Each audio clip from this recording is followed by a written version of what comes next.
听说您岳家大舅哥在同县任职，不知可否帮我写封书信举荐一下，走走关系？大舅哥，可有不妥？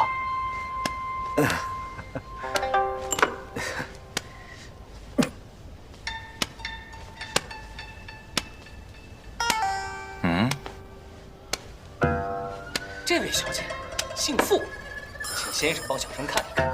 这位小姐的八字疑难否旺不旺？能否助小生科考顺利？没有这个具体时辰，便无法合婚呐。你怕是还没得到人家的允婚，私自掐算的吧？登徒子，哎，这说的好像是你家小姐吧？赵公子千万别误会，此人乃是一泼皮。我妹妹从未与任何人定过亲啊！你别急呀，听，他约莫是大成5年4月18日生，那一日家里的玉兰花都开了。先生，帮我看一下。这个，哎，算了，先生，要不你先看看吧。公子这鼻子生得好啊，日后啊，定是做大官的料啊！先生，我从小就知道我是做大官的料，日后小生做了大官，定许先生一个铺子。妙哉！告辞。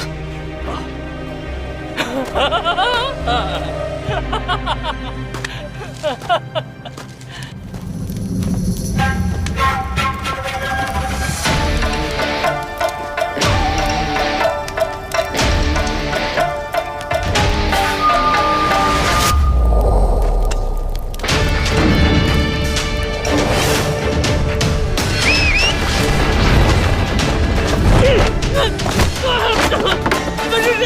这个大花子，我是左秀才，我是左秀才啊！我姐姐，这是知县家的大奶奶，别打我！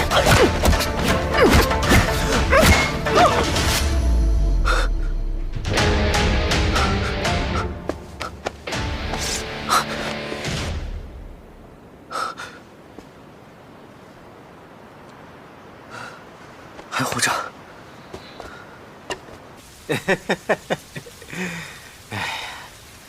来，多谢赵公子，帮我出了这个恶气。可不是嘛！来，哎，不用倒杯，我干一壶。卓哥，你先前说什么同县？什么我大舅哥呀？什么大舅哥？我不记得。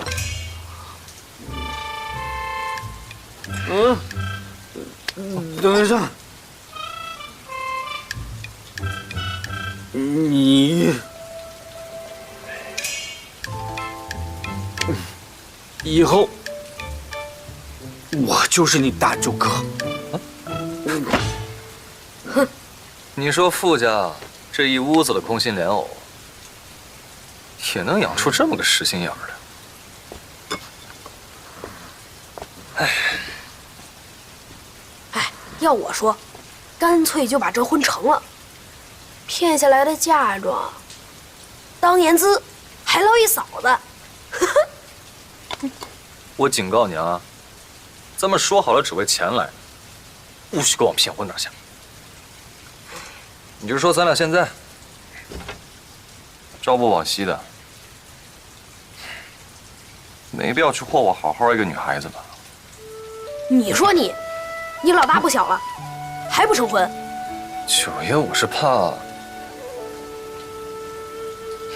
我怕我要是遇到一个人，就像傅家这样，全家就是成天算计来算计去，什么事都要权衡利弊，计较得失。他出多少嫁妆，我出多少聘女。你说这是姻缘，还是交易啊？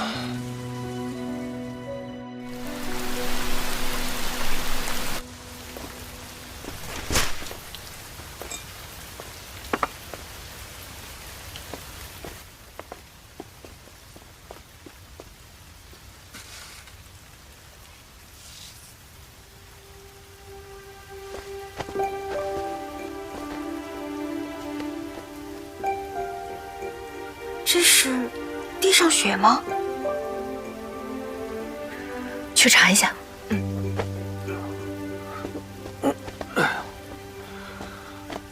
九妹妹来了。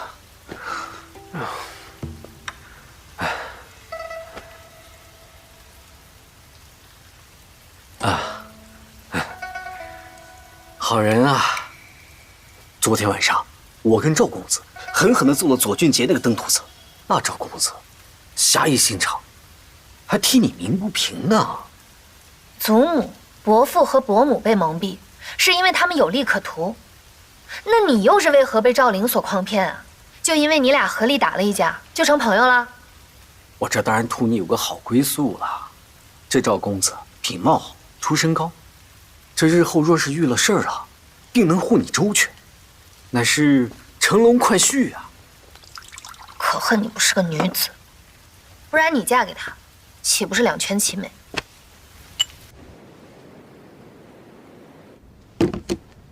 九小姐为何搬了一株玉兰过来？晚辈对夫人一见倾心，有些家门外的弯弯绕，想不通，实在是不知道该向谁请教。你想问什么？晚辈想问问，这位赵公子，你倒是机敏，知道来问我。坐。严政不仅关乎民生，更关乎军政。派来督办的官员大多位高权重，若盐荒闹成了粮荒，区地方群言御史担得起这个责任吗？果然是个骗子。夫人不是说不管傅家的闲事了吗？玉兰实在是好。可原生花盆是个累赘，我当日为一时痛快，让他处境艰难，便点拨他几句，能听进去多少，看他的造化，也算是给他出考题了。小姐，去盐部确认过了，就是顶级尖货，地上雪。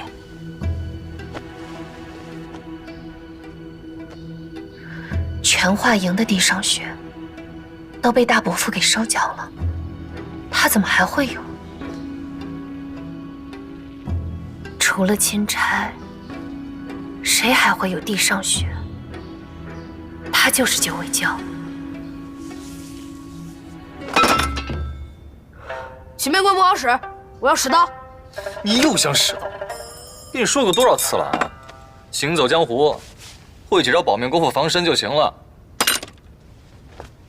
你手上没有沾过血，以后要是有机会，还是能走正经路子的。啊！我听说盐商冯老四跟九尾蛟有过节，不如咱们将计就计，就说九尾蛟假扮钦差混入傅家，借别人手解决这个骗子。赵公子，我家小姐请您过去，商讨要事。什么事？说是为您筹措银两的事。我家小姐也想为筹款一事出一份力，想请教公子几个问题。姑娘请讲。公子可曾见过1万两白银？要装几个箱子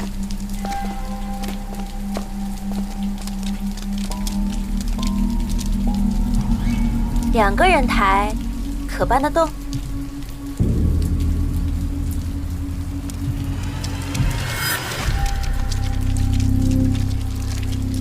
就是他们俩。这又是哪里的客人呢？你就是江湖上传的九尾蛟，原来是个奶皮子书生。拿去！九爷，咱们怕是寡不敌众啊！跑江湖，跑江湖，会跑才会有江湖。是。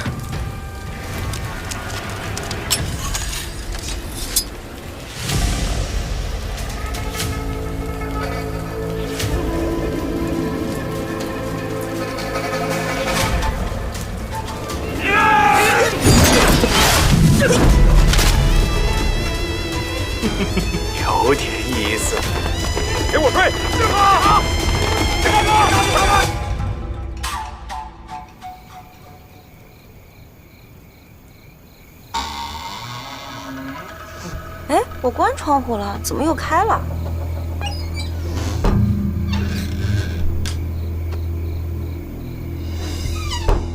这是什么？小姐，地上雪，怎么办？小姐，他要来找我们寻仇了。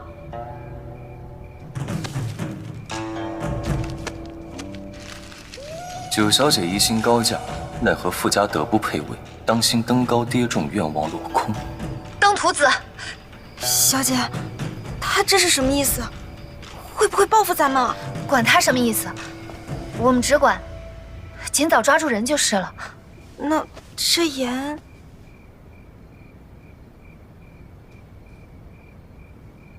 去官府报官，重金悬赏他，就说他欲骗取银钱1万两。啊，回来，把欲骗取改为已骗取。赵灵一伙2人混入华营富家，以骗取银钱1万两。凡禀报去向者，富家愿赏100两；捕获者赏1000两。以骗取1000两，这么多！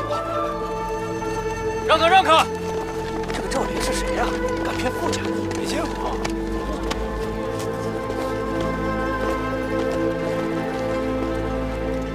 小姐，您为何要将欲骗取改为已骗取呢？天下熙熙，皆为利来；天下攘攘，皆为利往。祖母说过，那些江湖中人以为自己义字当先，可最后却还是逃不过一个利字。这就是人性。大家都是自家兄弟，过来吃。东西不多，九爷先吃。豹哥，你什么时候见过九爷吃独食？来一起吃。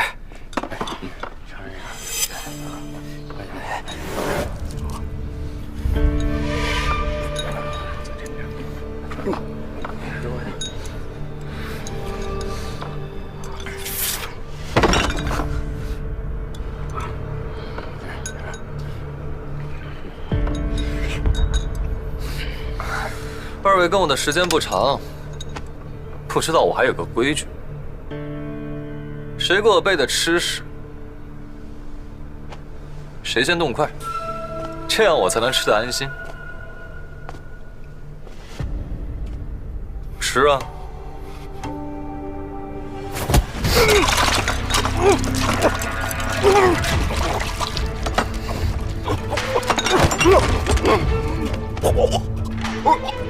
你往菜里下毒！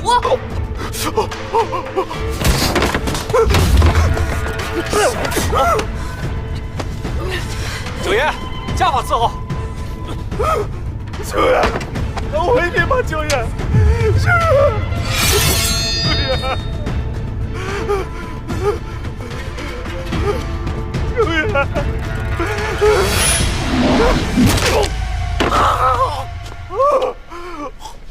你们知道我为什么爱吃红须菜吗？早年间这野菜随处可见，兄弟们全靠它果腹。不过你小子跟我的时间不长，不应该知道我爱吃这菜吧？但是为何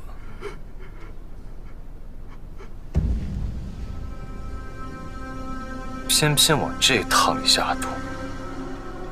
元宝哥，这世上有一种人，只能共苦，不能同甘。同甘。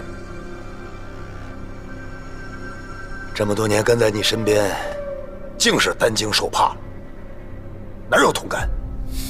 你也信了以骗得的鬼话？信了。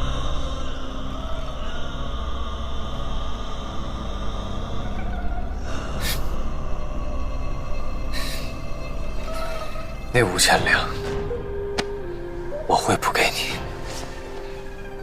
你走吧。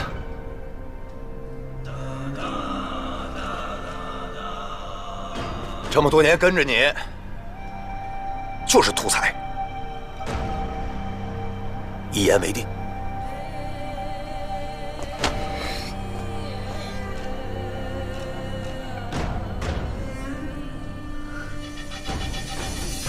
和大春彪子先回永宁府。九爷，要一个人留下吗？我原本想着，傅家这1万两，丢了也就丢了。但今天这么一出，我不能就这么算了。既然以骗取这3个字已经搁在肩上了，那便不能白担。无论如何，我要把这1万两给取回来。我这里青砖涂瓦，那小姐锦绣高楼；我这里黑衣白袜，那小姐穿红戴绿。我独守空闺，她却可以寻觅良缘，今后夜夜有人陪。我们不都是这院墙里活生生行走的人吗？他们这样对我，就是因为我卑微。可如果我拿捏了他们的命门呢？哎呀，天杀的！你要疯啊！你是个寡妇！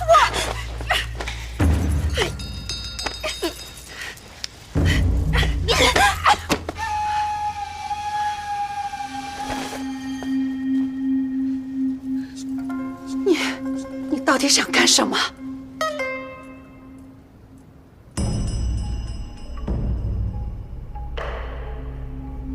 我要九姐儿。祖母，眼看九妹妹年岁也大了，我弟弟杰哥打小在眼皮子底下长大，知根知底，人又上进好学，还求祖母能够成全他们2人的婚事。大嫂，这好端端的，这又是闹到哪一出啊？庭云，无论如何也是你的侄女，你怎么舍得呢？弟妹，我这是为了九姐好，我才开的口。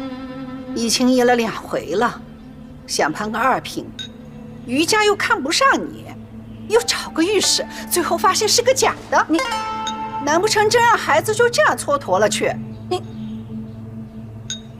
婆母，无论如何，这门亲事我是不会同意的。也罢，既然弟妹不同意，那不妨问问九姐儿的意思。她现在长大了，什么事儿啊都自己拿主意，免得又在心里打算盘，玩些先斩后奏。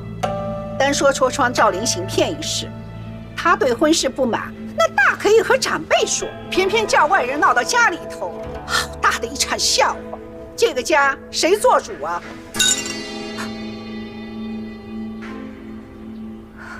可那是怪在赵灵，不在九姐儿。祖母，祖母，数节太难熬了，孙媳妇就要熬不住了，总得有点新盼头吧。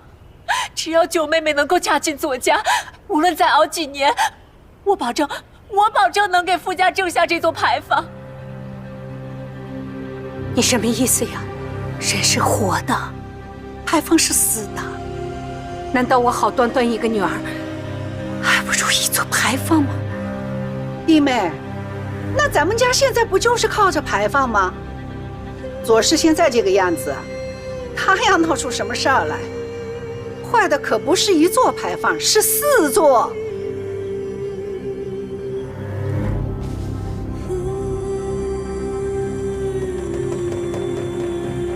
于夫人到。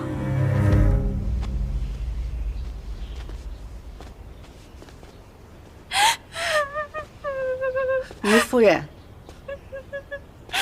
这是怎么了？是我来的不是时候。夫人，您来的正是时候，请坐。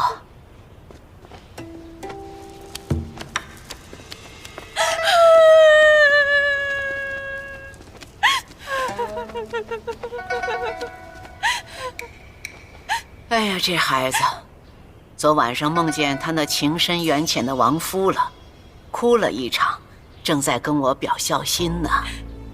可怜见的，起来吧。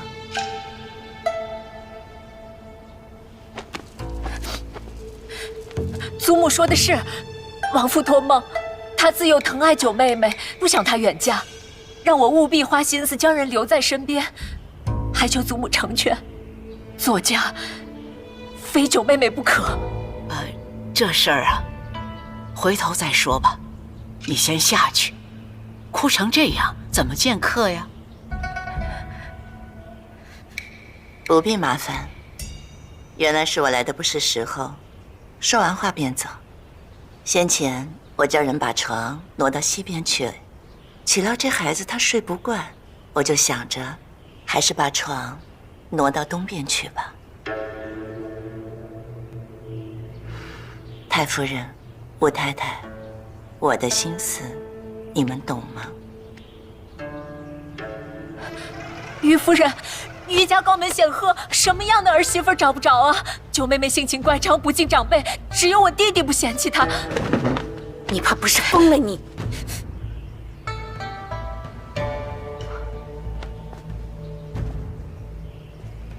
一家有女百家求，九小姐福慧双全，一世一家，我是真心诚意的喜欢。太夫人、武太太，若你俩不嫌弃，就找人给我捎个信儿，我立刻写信回京城，把这桩婚事定下来。好，告辞。于夫人，于夫人，伯母，你帮帮我！伯母，你来人呐，我！把这贱妇丢回祠堂，让她自生自灭。伯母，你帮帮我！伯母，这第4块牌坊，我不要了。现在有了于家这门亲事，可保傅家前途无虞。快去，全给我封死了！九小姐，下这么大的雨，您来这个地方干嘛？您还是回去吧，九小姐。哎呦，这种污秽的地方不是您该来的，您快回吧。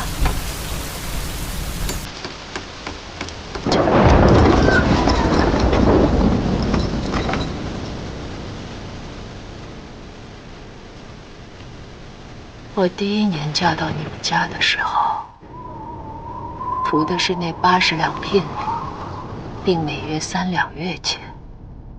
我当时就觉得，这个寡妇当得太值了。直到第3年，我熬不住了，我要退婚，要归家，祖母便派人把我弟弟接来陪我，让他入家学。说给他个好前程，我又觉得合算。可是我那弟弟压根儿不是读书的料，到了第5年，眼看他考学无望，我又后悔了。祖母便允诺我，说每年的花神节都让我来主持。说给我个机会露脸解闷儿。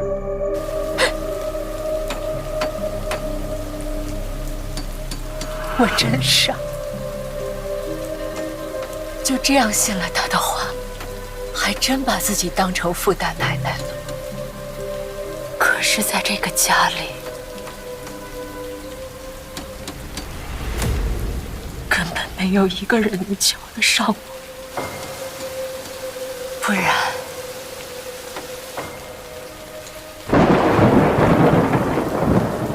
怎么不舍得给我一个富家的小姐呢？大堂嫂，你也曾把我抱在膝头同我玩耍，可随着你性子逐渐乖僻，便愈发恨我。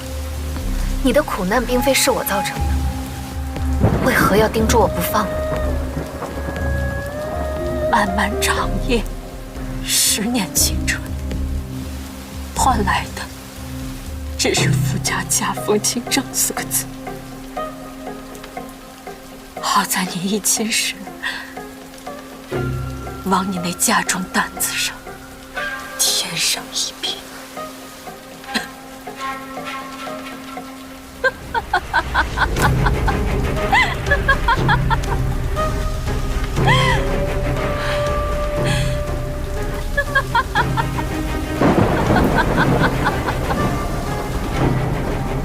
拿我的婚事给你的姻缘铺路，再拿你的婚事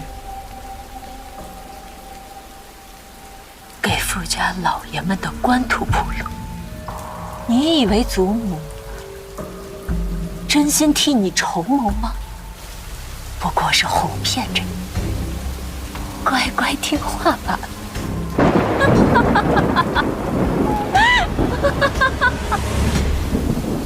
别听他胡说，太夫人向来最疼爱你。她这么说，就是想叫你听了心里难过。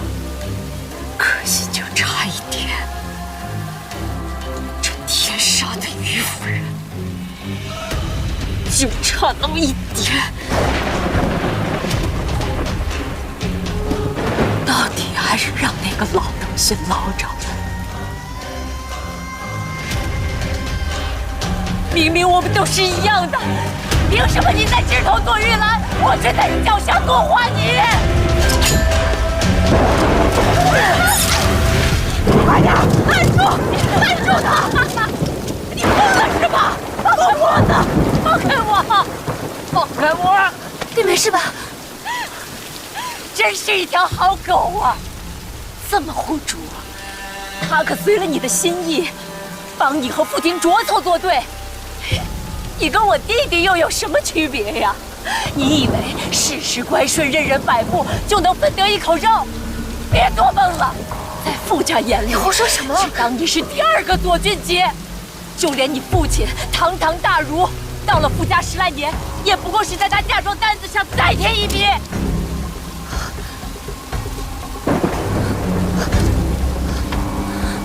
大哥。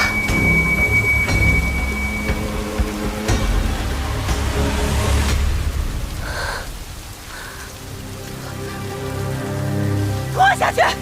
九小姐，范姑娘，我们还是快回房吧。开火，起来！别走！别走！快把他搁进去！关上！都给我定死了！快走吧！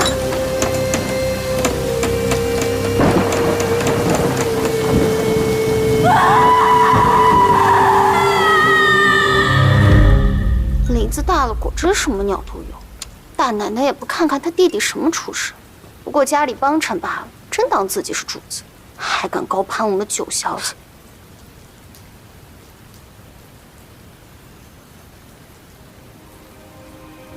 高攀。今天我带了2盆水仙，你见到齐少爷，可以送1盆给他。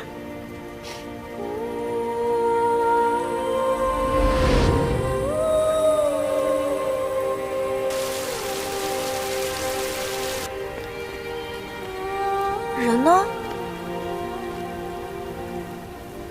刚才还在这儿呢。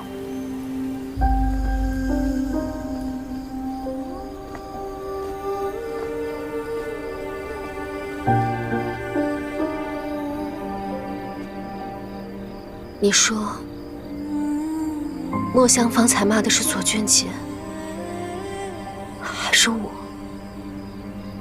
是九小姐太过分，亏得姑娘还为她挡簪子，她连个忙都不帮。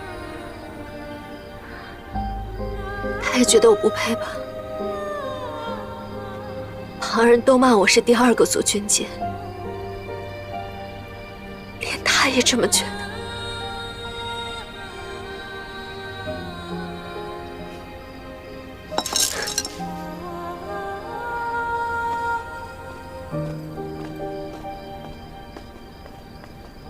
大爷也太刻苦了些，再晚夫人该担心了。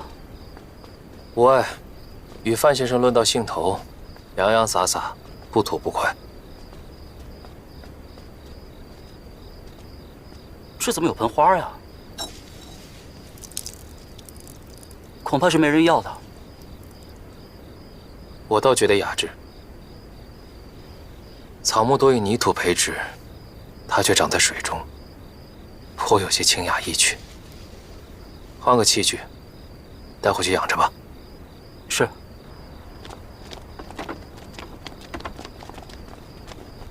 哎，等等，干嘛呢你们？回大爷，夫人特地请傅家的人将虫挪回了东边。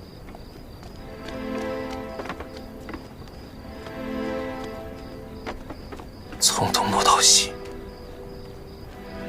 又从西挪到东，我竟连自己的床铺都坐不了主。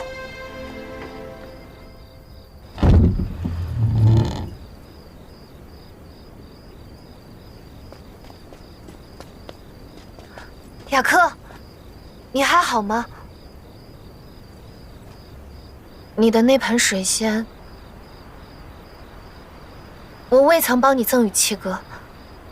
我祖母的脾气你也知道，她很看重门第规矩。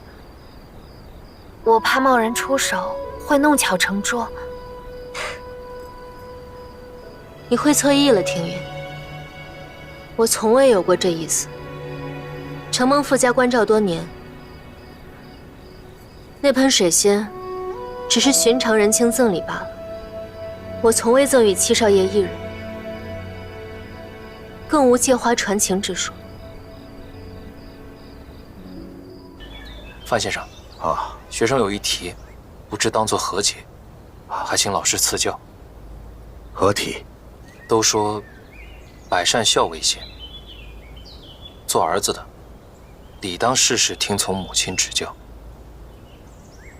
可假使有一件事，儿子就是想忤逆母亲，是否就是不孝呢？当分具体何事，小事不做挂齿。是婚姻大事。若母亲挑选的媳妇，儿子就是不喜欢呢？雅克，若是将来我为你挑中的夫婿不得你心意，该作何结？父亲替我选中了谁？为父只是打个比方，是一个学生向我求问。这倒好解。吕后命儿子汉惠帝迎娶自己的外甥女张嫣，此后汉惠帝独宠一宫女，郁郁早逝。汉惠帝并非厌弃那张嫣，只是厌弃其母罢了。难怪，他问的不是姻缘，问的是孝道。唉，这种事就像外人道，也不知是哪家公子。还能有谁？眼下被议亲的，不就那一位？难不成是于公子？庭云取悦了夫人，反倒冷落了公子。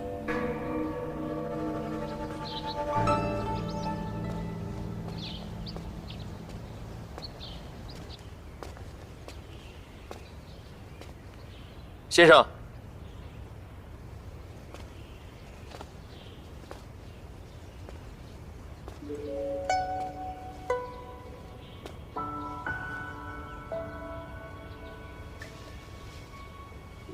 不过是我随手培育的，公子不必看得如此仔细。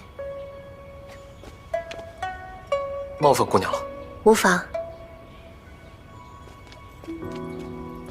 本来是给父亲送饭，放下就走。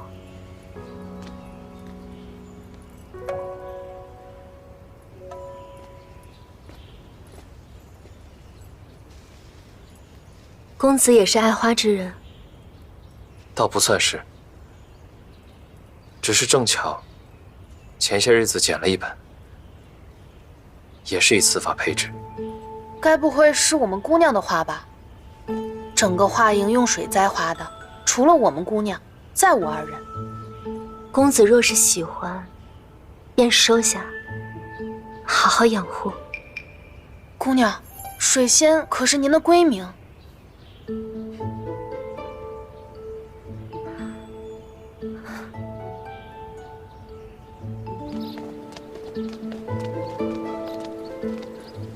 见过夫人，花神节承蒙夫人垂爱，赠我温润玉镯，雅客无以为报，细细缝制香囊一枚，还望夫人不嫌粗陋。听闻范姑娘擅长园艺，今日请姑娘来，就是想请教一二，这水仙适合养在哪里？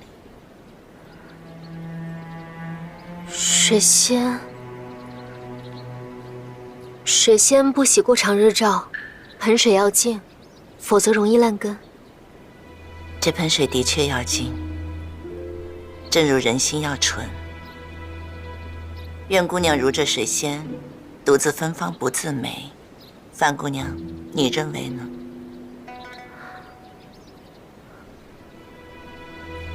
水仙浇灌，怕是不适合我们余家。姑娘还是带回去好生自己养护吧。我送你的镯子是块好料，姑娘也不用想着回礼。这样的稀罕物件，等你寻来，怕是我儿子都要高中了。是于夫人有眼无珠，识不出小姐在香囊上下的功夫。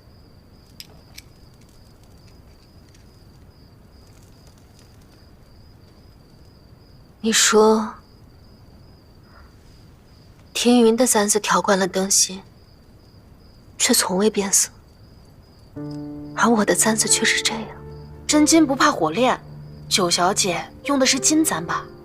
对，银子天生比金子低贱，难怪傅家大奶奶说世道不公。天云生来就是金子，而我是银子。若不通过婚嫁改变出身，都换不来人正眼看我。过几天有场诗会，我与傅太夫人已经约定，让你跟九小姐相看。到时候你就选这首作为魁首，2个魁首凑成一对，不失为一桩美谈。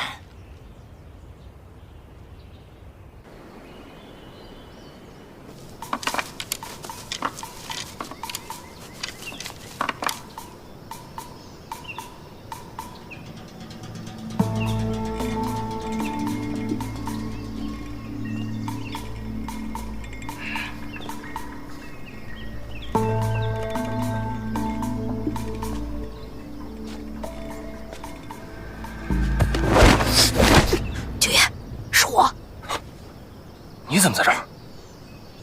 我不是让人把你送走了吗？这不是放心不下你一个人吗？就半路偷跑回来了。谁放心不下谁啊？我多大你多大？行了，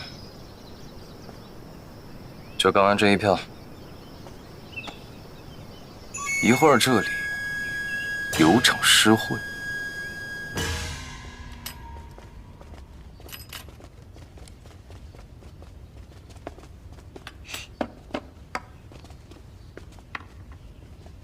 香炉呢？在那儿呢，快拿来。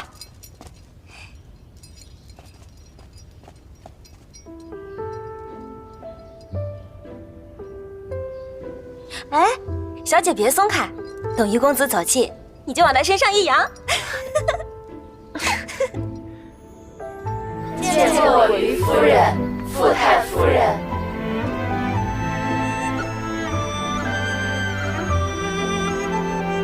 小姐今日只要一出现在诗会上，必定百花都黯然失色。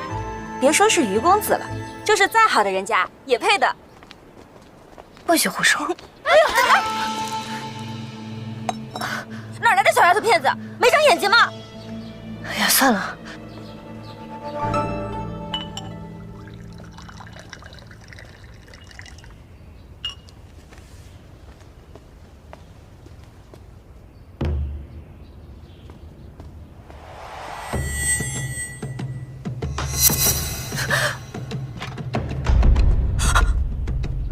别出声！我来同九小姐谈笔生意。小姐，傅家欠我1万两银子，不如九小姐行行好，帮我筹齐了。先前不是挺厉害的？你要结就结我吧，我与小姐主仆齐身，她定不会弃我于不顾，一定会拿钱赎我的。她就是个丫头，值不了这些钱。小姐，你把我留在这儿，让她去筹钱。少在这跟我耍花枪！我现在就要这些银票，立刻！雨薇，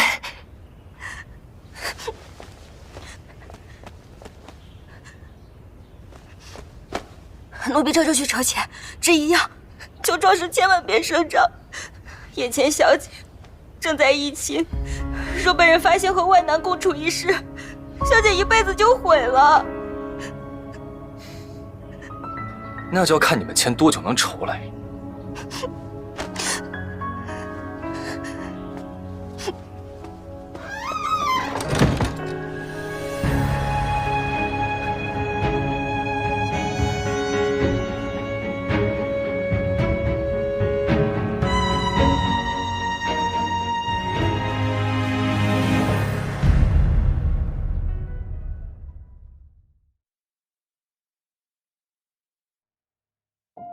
小姐，太夫人会放咱们出去的吧？我若落实了通奸的罪名，傅家门前那3座贞节牌坊全都要倒，事关傅家生命，没那么容易。祖上有过牌坊的，和现在家里有人正在守的，都过来讨说法了。九小姐的事儿，怕是尽早得拿个主意了。这孩子能不能活，就看夫人你了。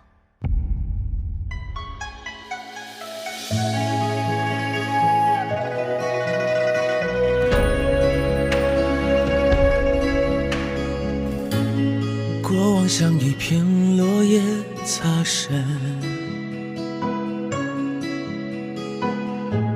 随心脚步却为你停顿，将浮沉炼成不悔的记忆，刻在年轮。多想留一颗，却不能。这现实旁难舍眼眶成泪痕，牢如肝肠积损，却默认封存。失手的余温，偏要我们信以为真，一诺一生自去人问。